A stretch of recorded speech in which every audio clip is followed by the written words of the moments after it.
and welcome everyone to today's Talent Management Magazine webinar, Talent Analytics, Building Actionable Business Intelligence Across the Employee Lifecycle.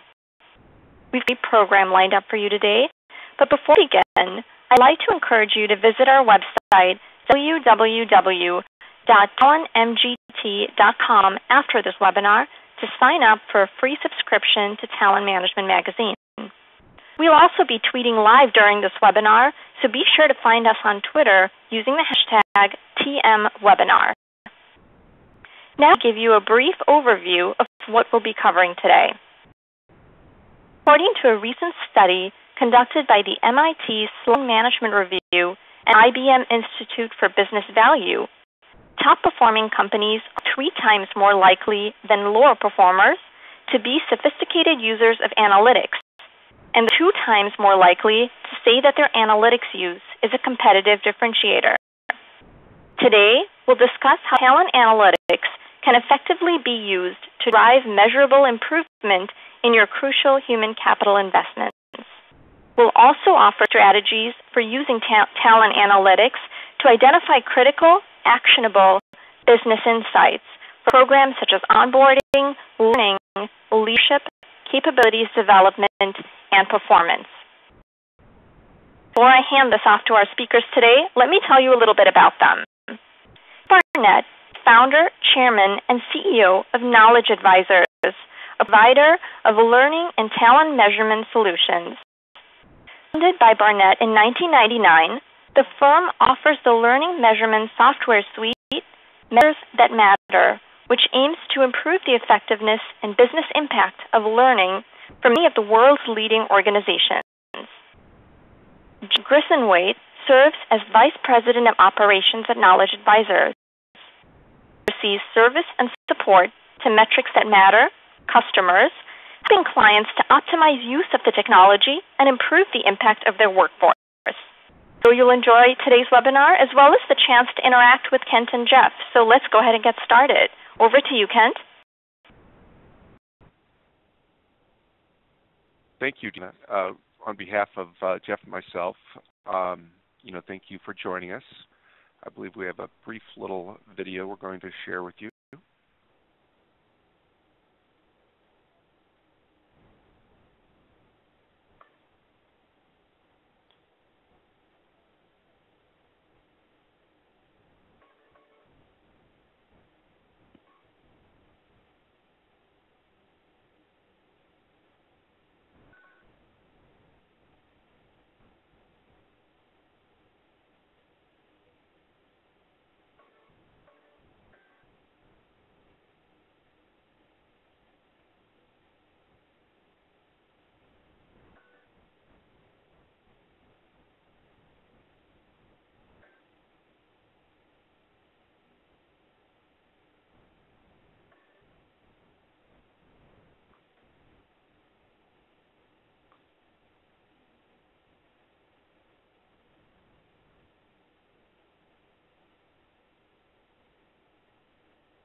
On my screen, that didn't flow as well as it did in practice. So if it didn't flow for you, your screens, I apologize.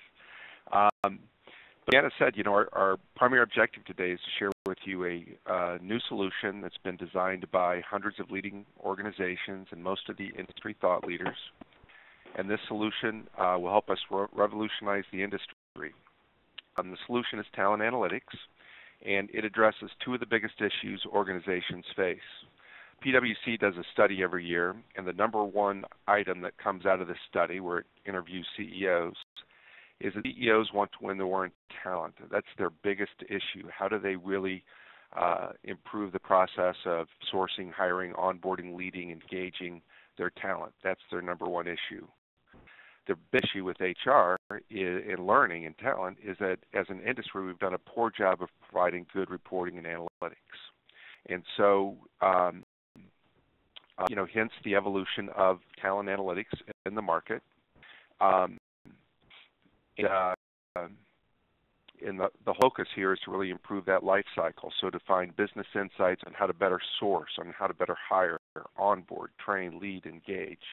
And research shows that if you use the analytics, you can at least double the productivity growth of your organization if you appropriately apply that. So a typical company grows, its employee productivity by 2 to 3%.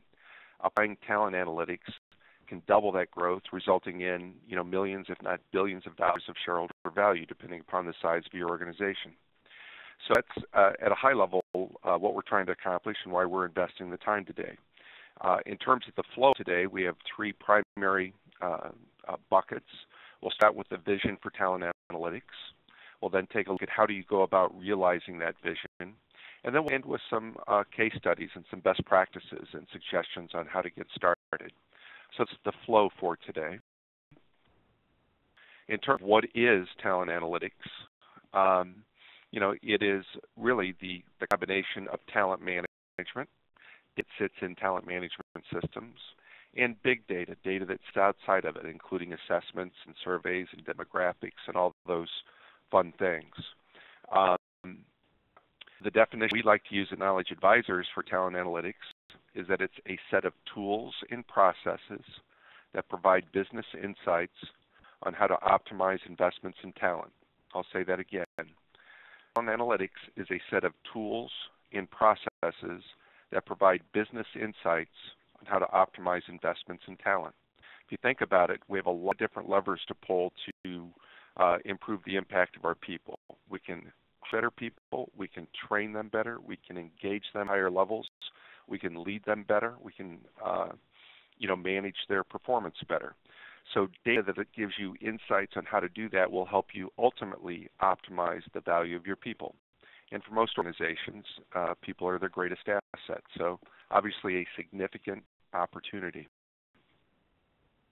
And so, some of the more specific outcomes. So what can talent analytics provide for your organization?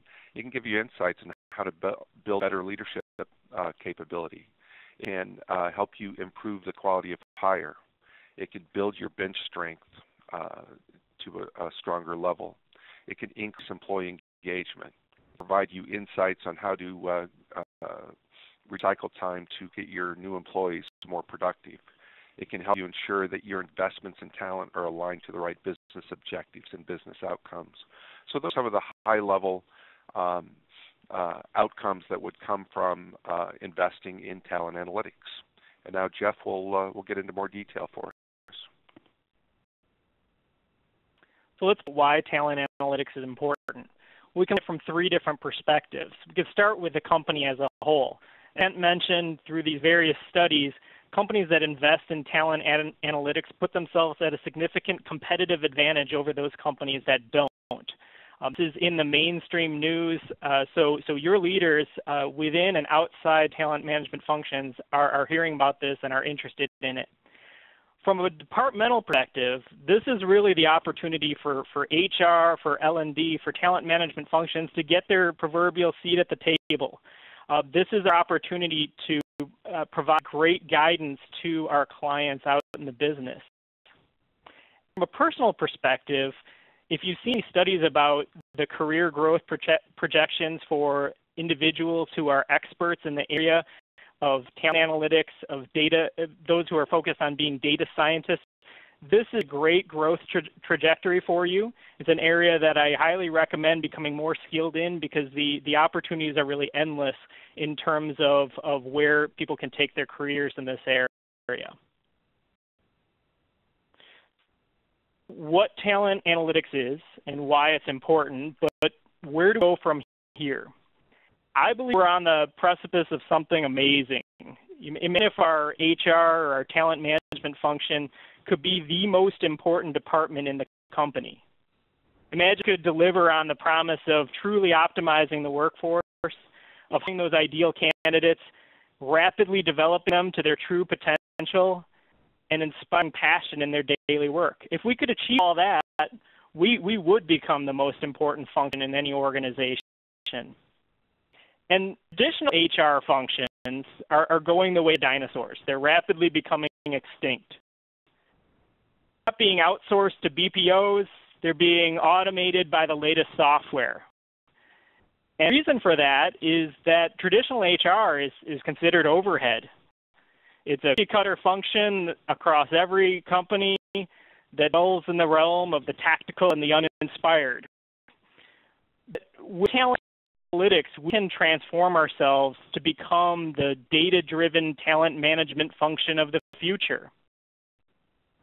Provide vital, game-changing guidance to our business leaders that drives the company strategy and provides that competitive advantage. From a business executive standpoint, talent analytics can provide great value. It's a massive portion of a company's expenditures go toward talent investments, whether it be programs or people. The questions that executives are asking about that are which of all of those, that myriad of talent investments, are yielding the best results? And which are the ones that are performing suboptimally? And if they are, what can we do to change them before it's too late? And then at the business challenges we're going to face 6 from now, a year from now, 5 years from now, where do we invest now to be best positioned to meet those challenges of tomorrow? Analytics can provide some of those answers.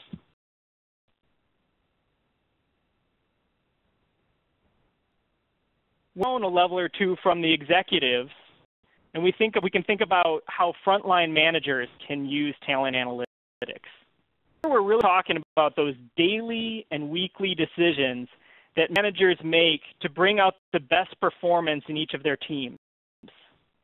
Currently, in most organizations, many of those decisions are being made based on gut feel or anecdotal feedback, and that's talent analytics can provide some decision support that those managers need.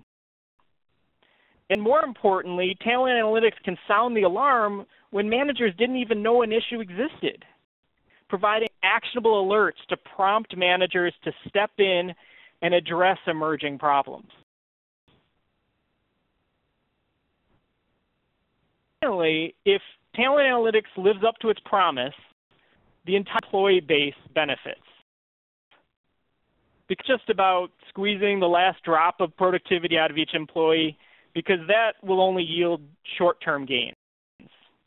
Long-term, analytics puts each employee in the workforce on the path to a better job fit, to more engaging work, provides them with the feedback that they need to improve in their own performance, and clear with opportunities.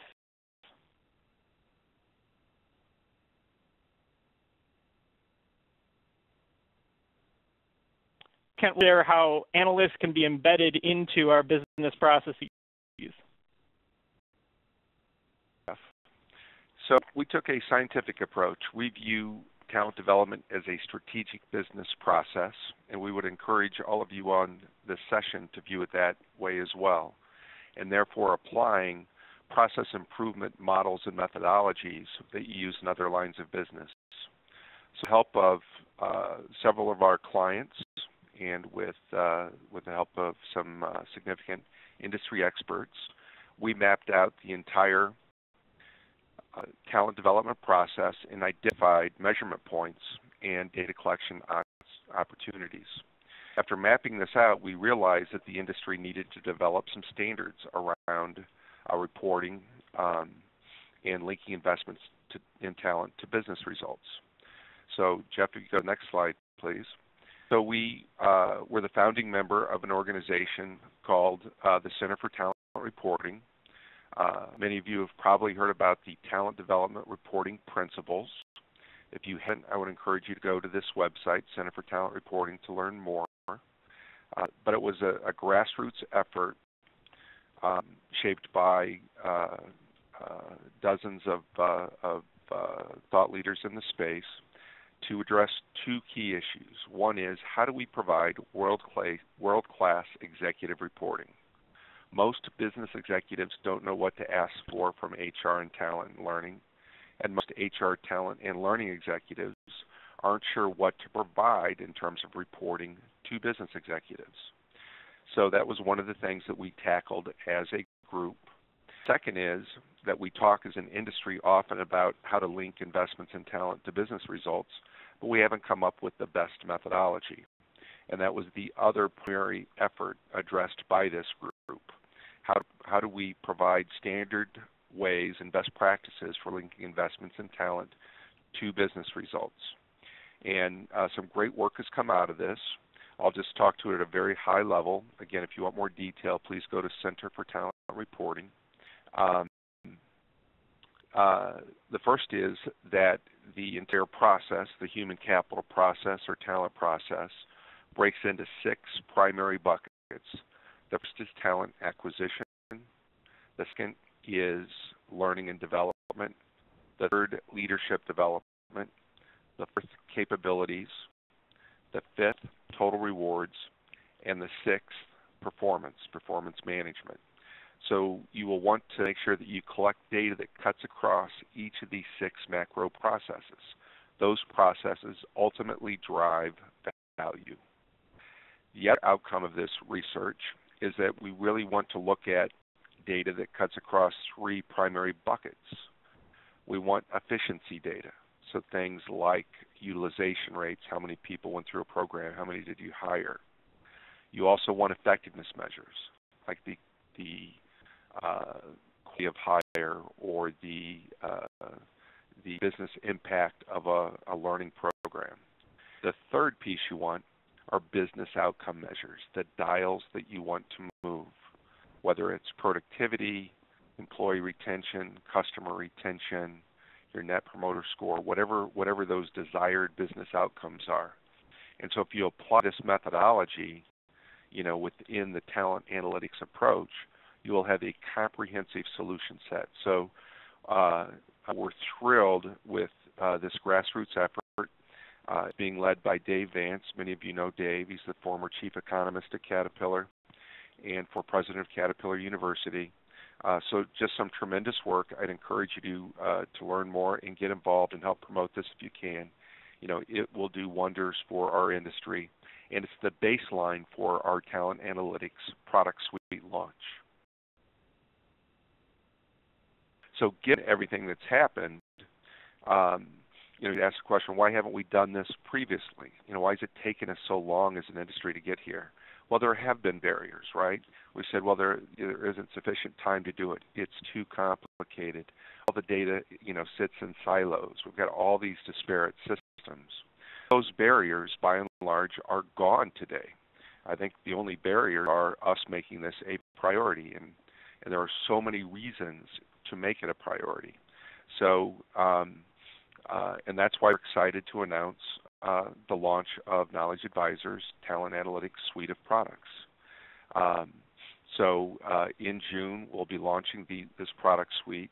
It automates the entire process from onboarding to learning to leadership to capabilities to total rewards to performance. Gets all the data in a single repository and provides you with the analytical capabilities to do 3 primary things. 1, continuously improve that process. 2, provide great executive reporting. And 3, apply big data principles to find business insights. So that's it at a high level. Jeff will get into the details. Great, thank you. Talent Analytics Suite is a bundled set of 6 different cloud-based applications built on the proved technology of metrics that matter. Organizations can leverage a combination of different talent analytics additions to establish the decision support processes in areas they need it most. Whether it be driving retention and the speed to performance for new hires with our onboarding edition, or improving the strategic vision and execution of managers and executives with our leadership edition, or bring best productivity, innovation, and loyalty of employees with our engagement edition. The Talent Analytics Suite has the solutions that you need for those challenges that are keeping your leaders up at night. To get past those barriers and to move this from a vision into reality, we need automation. And this is for organizations that are moving from analytics as a project to analytics as a continuous process. Metric can integrate with all those learning and talent management systems and HRISs that are out there.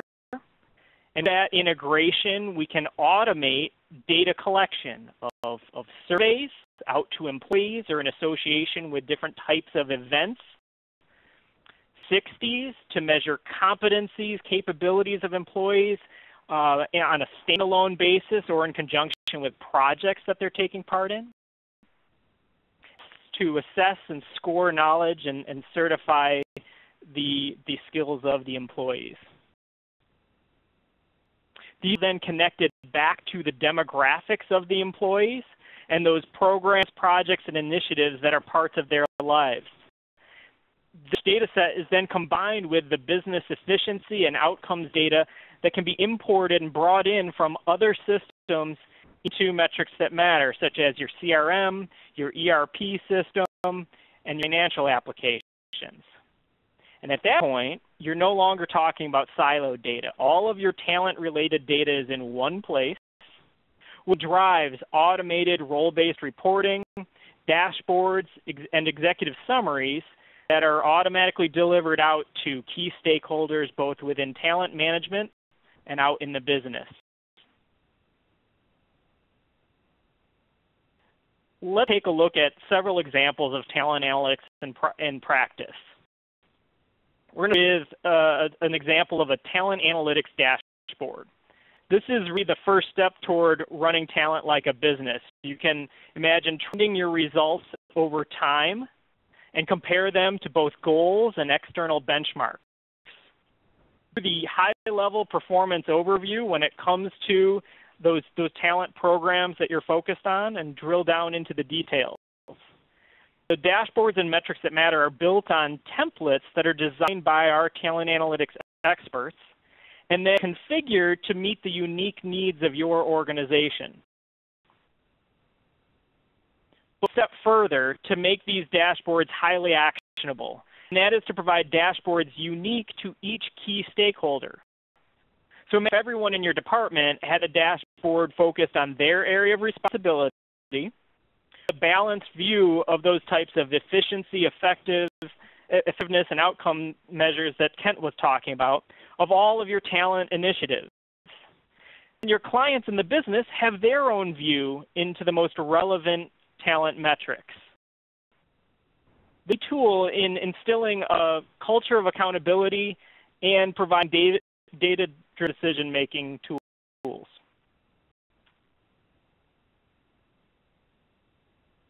Thanks, Jeff. So we want to share with you some specific examples of how the various additions can work and add value. So this example is the onboarding analytics example, or the onboarding addition. This example is a major insurance company, a benefits provider, one of the largest out there. They had a real serious issue with new hire employee turnover. They had over 25% of hires leave within the first 90 days. Obviously, incredibly expensive, and something that they wanted to address. So they approached us. They were using metrics that matter for their learning and development function. They approached us about applying this for their onboarding process. And they wanted to focus on three key things, really: the onboarding effectiveness, right? So reducing the time to performance, learning feedback on how to improve quality of hire, and really how to build up new hire satisfaction or engagement, i.e. reduce turnover. So we implemented an automated solution with metrics that matter. We had touch points at the 30, 60, and 90-day points. We gathered that data, provided targeted reporting to the various stakeholders involved in the process. We also enabled the new hires to reach out if they wanted to talk to somebody on a confidential basis because they weren't happy, they weren't engaged. And what happened was just a huge, huge benefit. Turns out that they were able to identify the flight risk and reduce the turnover of that flight risk dramatically. Obviously, they were able to automate and reduce the costs for the process. But most importantly, they started to save millions and millions of dollars by reducing turnover by more than 50%. And having better quality hires and more engaged employees that ultimately could fill their, leadership development pipeline. So, just a really good example of onboarding. And we're seeing more and more organizations really focus on onboarding and analytics around onboarding because they see the huge benefits and opportunities. The second example we want to share with you is a more of a traditional learning analytics example. So in this case, it's a large business services company. Many of you are customers theirs. They were spending, millions and millions of dollars, significant investment, and really wanted to build a closer link to senior management and get more engaged and provide better reporting. They also made it a desired goal to move up on the Training Top 125 awards list. So they rolled out Metrics That Matter, the learning edition, really focusing on program effectiveness by automating the post-event and on-the-job evaluations. They also they imported business metrics on a monthly basis, so things around revenue, productivity, labor cost, employee profit margin, those sorts of things. And through the technology provided reporting at the operational and executive level. And they were able to see the program effectiveness improve significantly, driving down scrap learning. They were able to see operational efficiencies, come into place, and they were able to link investments in talent to business outcomes. And as a result, they not only strengthened their relationship with the business executives, their funding grew dramatically, significantly, because they were able to identify where they were getting good returns and where they weren't. And the P&L managers wanted to put more money in because they saw the returns on it. They also moved up dramatically in the Training Top 125 list, which was a goal. So, another example of, of creating value. And the data shows that they increased productivity by at least 4% in this initiative. So a significant impact in terms of shareholder value. Our next example focuses on a large technology company with what's probably the most pressing challenge facing business today, and that is the need to rapidly improve our leadership effectiveness and build the next generation of leaders. So in this case, they had thousands of new leaders to develop, and what we did first was to assess the current state of leadership across the organization, utilizing 360s for both current leaders as well as their high potentials.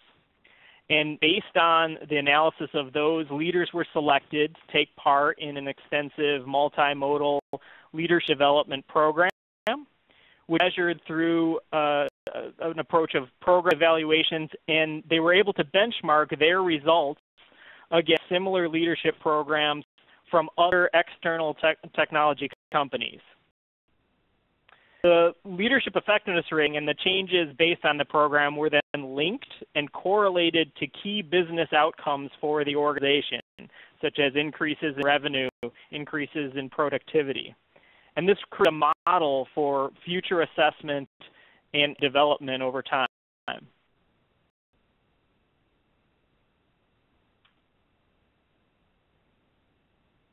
This next example, we focus on a large biotech company and focus specifically within the global sales organization.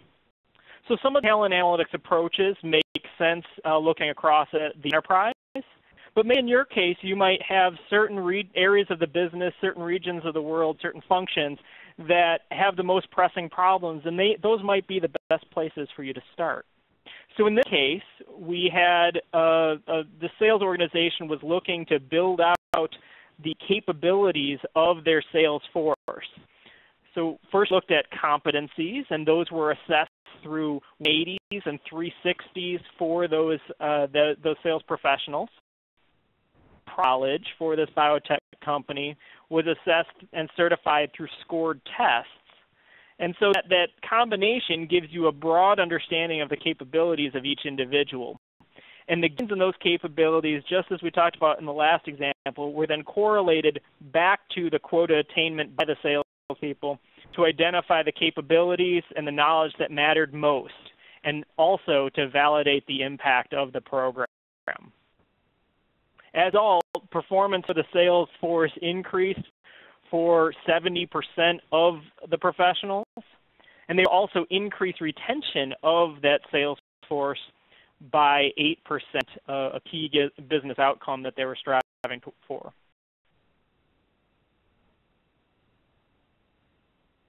As an example of the engagement edition in practice, we had Department of the U.S. government that had a very high level of turnover, especially among their high performers, but they had very little insight into what was driving it. So established through metrics that matter an automated exit interview process, and that they were able to capture the root causes of turnover.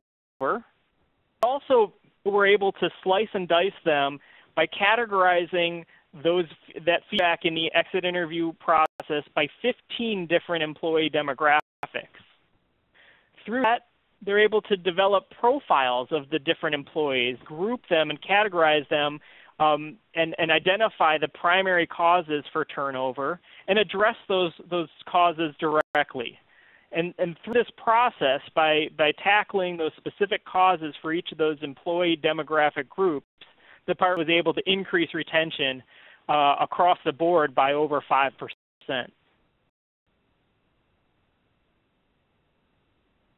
So we provide several examples of talent analytics in practice, and they range from enterprise-wide solutions to those that are more narrowly focused, and might be thinking about different applications within your organization. So developing talent analytics capabilities is a journey, and if your organization currently has an ad hoc, inconsistent approach to talent analytics, if it's more of a project than a process, you'll take a crawl, walk, run approach to advancing your analytics maturity. Those measurement solutions will become embedded into your business process as you experience those quick wins and then begin to provide strategic guidance. The scope of those decisions that you inform will grow to the size of the enterprise. In order to continue to advance, in order to overcome those barriers that Kent cited a few moments ago, you'll need to assess and develop your capabilities in a range of different areas. You'll need to get the buy-in of leadership early to set the vision and allocate the resources needed to do it right. Sure, you have the goals and responsibilities for talent analytics or specific implementation of it defined. If the people in those roles have the skills or are building the skills to get the job done. Take a look at your processes. Evolve your processes over time to incorporate and embed analytics in the most efficient and effective manner. Talent analytics cannot continue to sit as a side process that's not integrated into what you're doing every day. It has to be embedded. And then leverage technology like metrics that matter to save time with automation and provide you with insights that would not otherwise have been possible. And finally, ensure that those insights are distributed in such a way and communicated in such a way that you're empowering people throughout the organization to make those data-driven decisions and be accountable for the results. That data utilization and a focus on it is critical to this, because if analytics is simply about generating reports and establishing correlations, that's actually not going to cause change and improvement for your organization. It has to be data-driven actions that are actually going to cause those productivity gains that we've cited and give you that competitive advantage that we've talked about. Talk about some ways to get started? Sure. I'd like to just reference Dr. Gary Becker. Dr. Becker won an award for his work in human capital, Nobel Prize for his work in human capital. And one of the comments that he made is, just get started. Don't wait for perfection. Just get started. And as you analyze investments in human capital or investments in talent, and as you have conversations with other stakeholders, you will create value. And so it's really the message here. Just get started. So, if you don't have a good analytics solution in any of these areas, start with one. Pick whatever's most important or pressing to you. Could be, learning and development. Could be leadership development, onboarding. Could be, a subset of L&D like sales training or something like that. But pick an area and get started. And then start to expand. Once you get one area down like learning, get leadership down, then get onboarding down. And you'll find that as you do this, you'll get better and better as you go. You'll provide better reporting with executives. They will be engaged and they'll help out. Second thing we'd encourage you to do is really build your own analytical skills and capabilities and build your teams. Trying to practice what we preach and develop ourselves so that we're more comfortable with data and more comfortable with continuous improvement models used in other business lines. That is, pick the right partner. Could be experts within your company, could be KnowledgeAdvisors, but pick the right partner.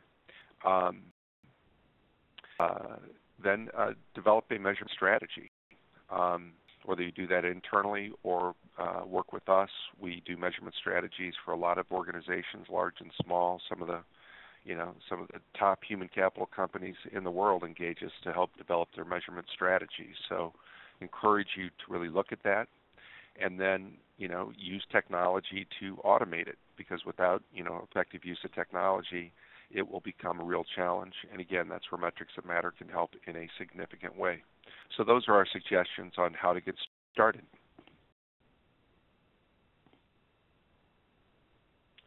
At this point, we're going to take a few questions that have come in along the way and address those before we close out today. There are a few questions that have come in that I'll go ahead and answer directly. I encourage you to submit additional questions through the Q&A panel. The first question that we had is, do we have, through Metrics That Matter, diversity reporting capabilities? So diversity reporting would be something that when you're focusing on it directly, that would be part of the engagement edition. With that engagement edition, we have a number of different templates for data collection instruments and surveys. Diversity and inclusion is one of those specific templates. I'd also say, though, that diversity is one of those areas that can cut across all of the editions. And we're going to want to look at elements of diversity within examples such as onboarding, such as leadership development, such capabilities development and performance. Each of these different areas are areas where diversity demographics can come into play and provide you insights into where you can improve for certain populations of your employees. Next is, how do we go about bringing in the business metrics? Is it input done manually through spreadsheets, or is it a system integration? There is both. With Metrics That Matter, we have the capability to do an automated, fully hands-off integration with your business systems, so that you're populating on a daily basis, or maybe more or less frequently than that, populating Metrics That Matter with a feed from one or more systems. In addition to that, though, if maybe you're going to be upgrading one of those systems later this year, or maybe you have less frequent need for some of those key metrics to populate your dashboards and executive reports. In that case, we have a very easy approach to uploading spreadsheets worth of data from those systems to populate those dashboards and executive reports. Next question is about, does KnowledgeAdvisors provide external benchmarks? Yes, we do. We have extensive external benchmarks in the areas of learning and development, leadership development, and onboarding programs. Areas, as this is this suite of talent analytics is going through its broad launch now.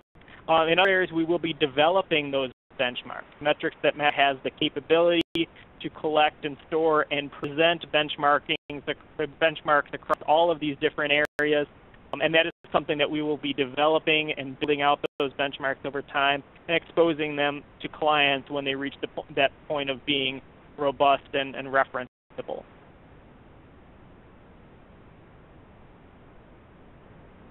Additional questions. Any suggestions on measurement strategy resources?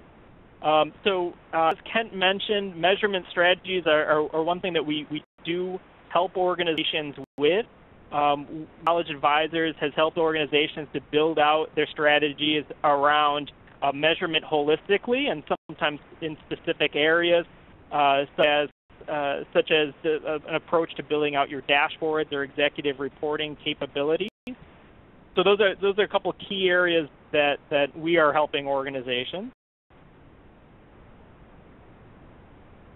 And what is the best and easiest business metric to start with? This is a great question, because when you move from reporting strictly on your talent metric to bring in business results, it can be sometimes a challenging journey. And so you want to start with areas, those business metrics that are first readily available to you, or you could obtain without too much effort, and also provide value. Typically, these are going to be key metrics that are reported in quarterly reports for the organization, such as your revenue, your productivity per employee, which you can gather by looking at revenue divided by the number of employees, divided by head count. Some human capital metrics around things like high performer turnover can be pretty critical. Net promoter score. So look across your organization and think about the key talent programs that you're focused on. What are the business outcomes that they're meant to achieve? And then look across your organization and see where you have those metrics available.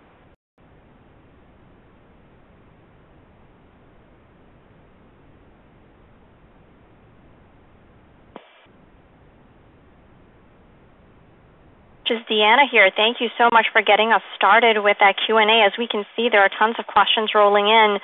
In the meantime, I did want to remind our attendees that we're about to launch the evaluation for today's presentation.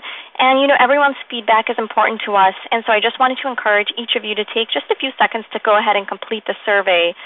Jeff went ahead and got started with some great questions. We do have a lot more coming in. Jeff, if you wouldn't mind me posing a couple of them to you.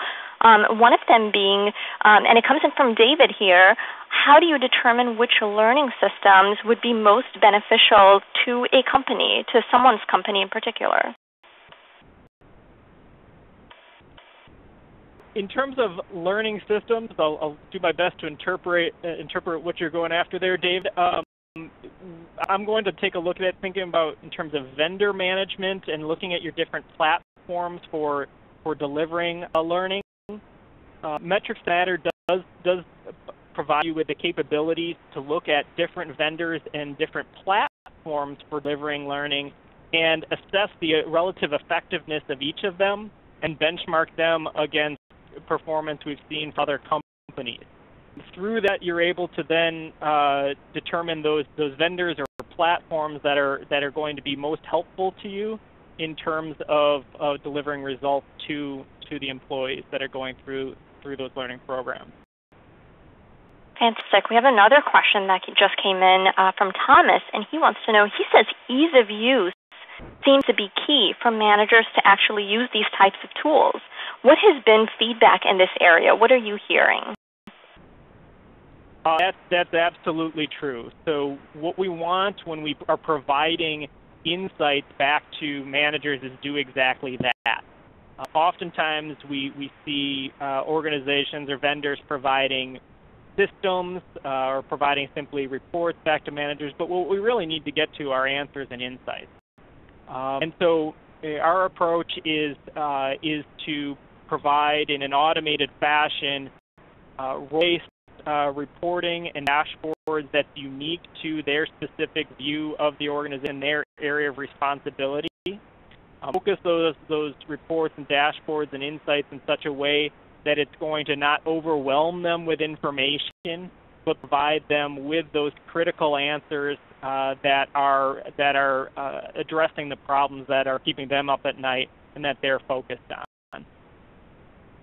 Great. I'm going to go ahead and direct this next question to both of you. And it comes in from Peggy, and she would like to know what your experiences have been related to sustaining momentum for clients who initiate this process. Gee, I'll give you a little break and try to answer that one, then you can chime in. I think most importantly is that with any major change where you're implementing a tool like Metrics That Matter or a talent analytics process, there is going to be some resistance, right? And you should expect it. You should apply, traditional change management approaches. In some cases, organizations may just totally embrace it because they're ready, they need it. In other cases, you may have some resistance in particular areas, and I think that it's really a matter of, laying out a strategy, laying out a plan, and providing education, and taking a crawl, walk, run approach, not trying to do too much too early, but do it in stages. And if you take that approach and you're committed, you'll start to see results, and you'll start to see people who may, have a natural resistance, become big advocates.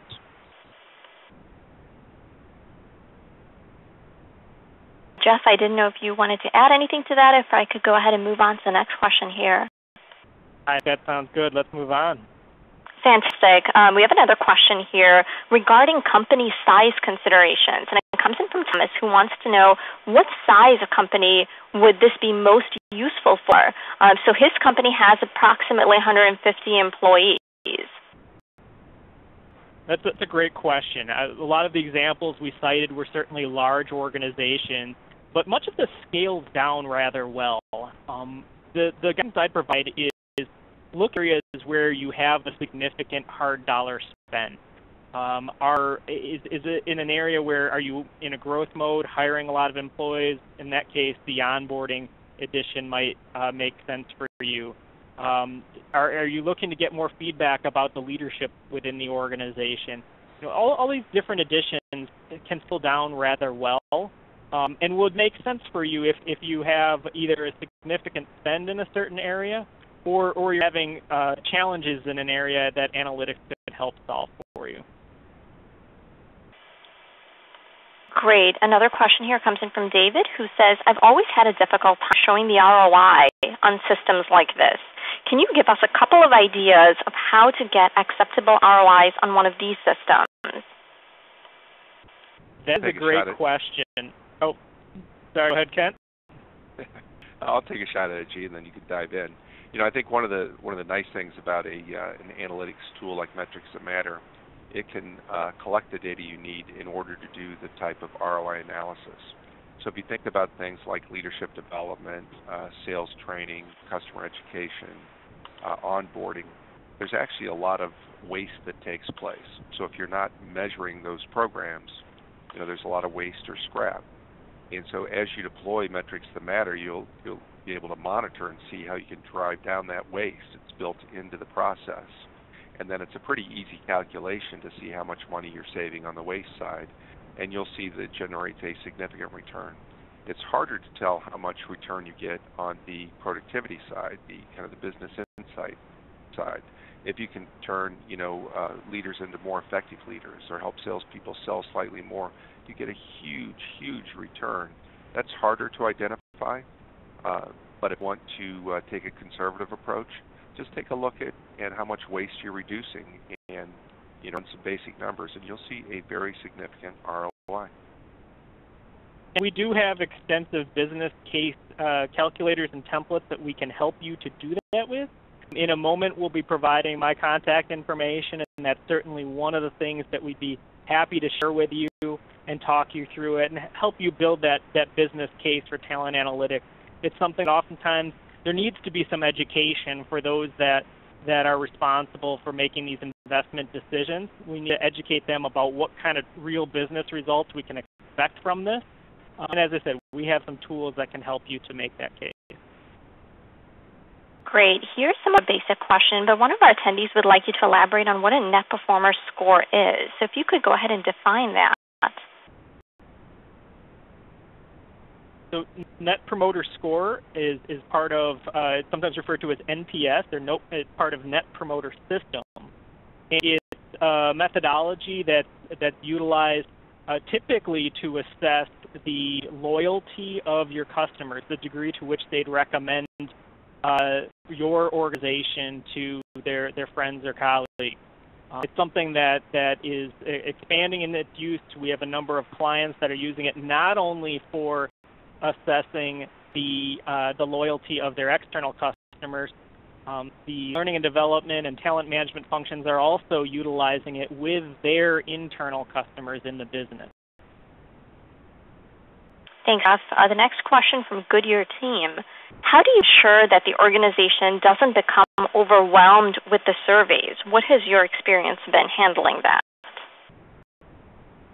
Survey fatigue can be a real issue, and our experience is that we need to be thoughtful about our data collection approach. Oftentimes we can combine or consolidate several different data collection instruments that are going on within an organization.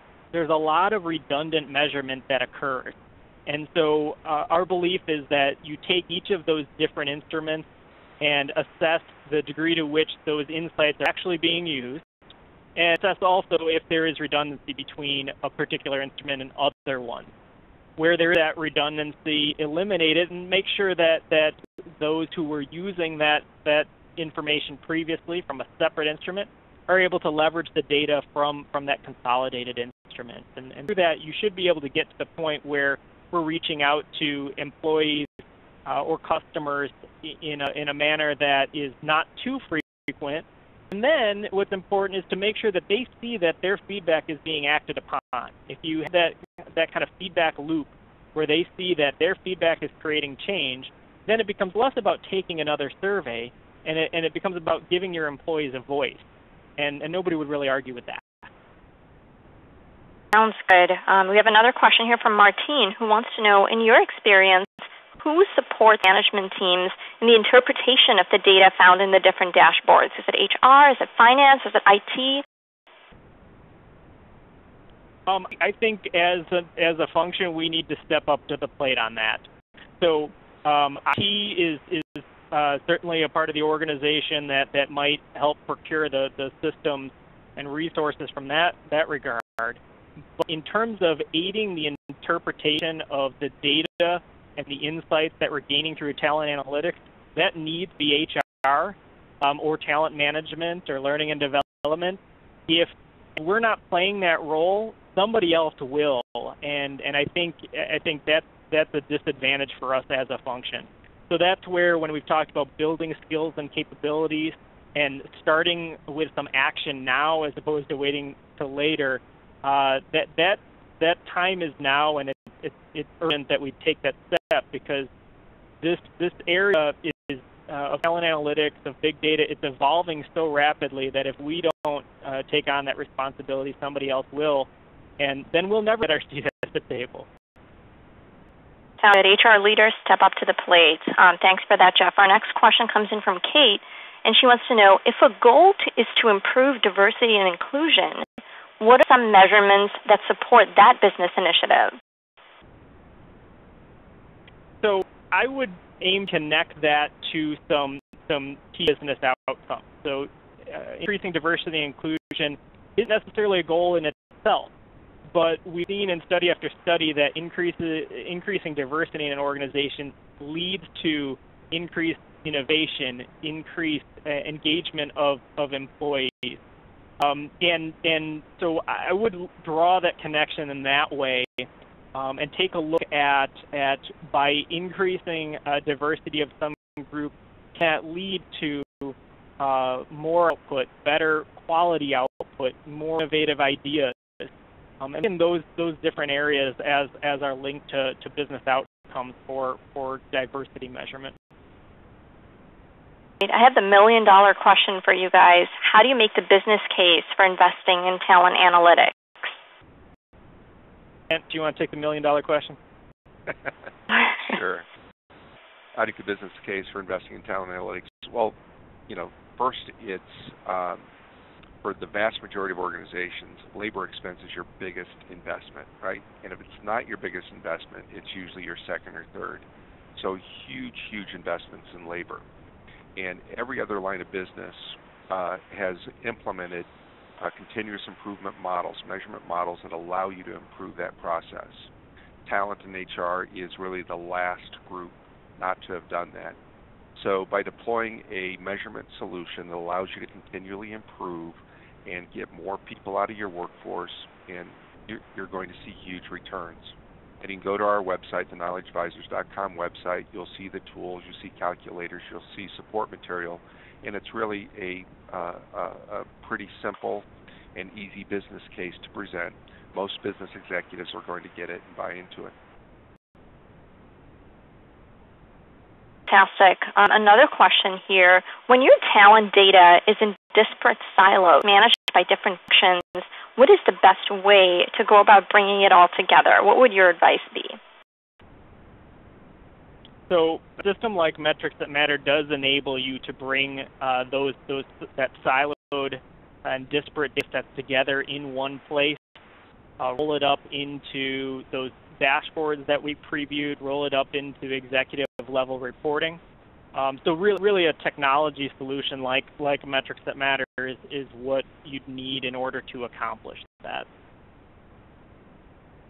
Great. Well, thank you, gentlemen. And folks, with that, we're out of time, so that will conclude our Q&A portion of today's program. If you submitted a question that we didn't have a chance to get to, we'll be sure to submit those to Kent and Jeff. Thanks once again, Kent and Jeff, for that really engaging presentation. And a special thank you to the folks at KnowledgeAdvisors for sponsoring this event. Mostly, thanks to each of you in the audience for your participation today.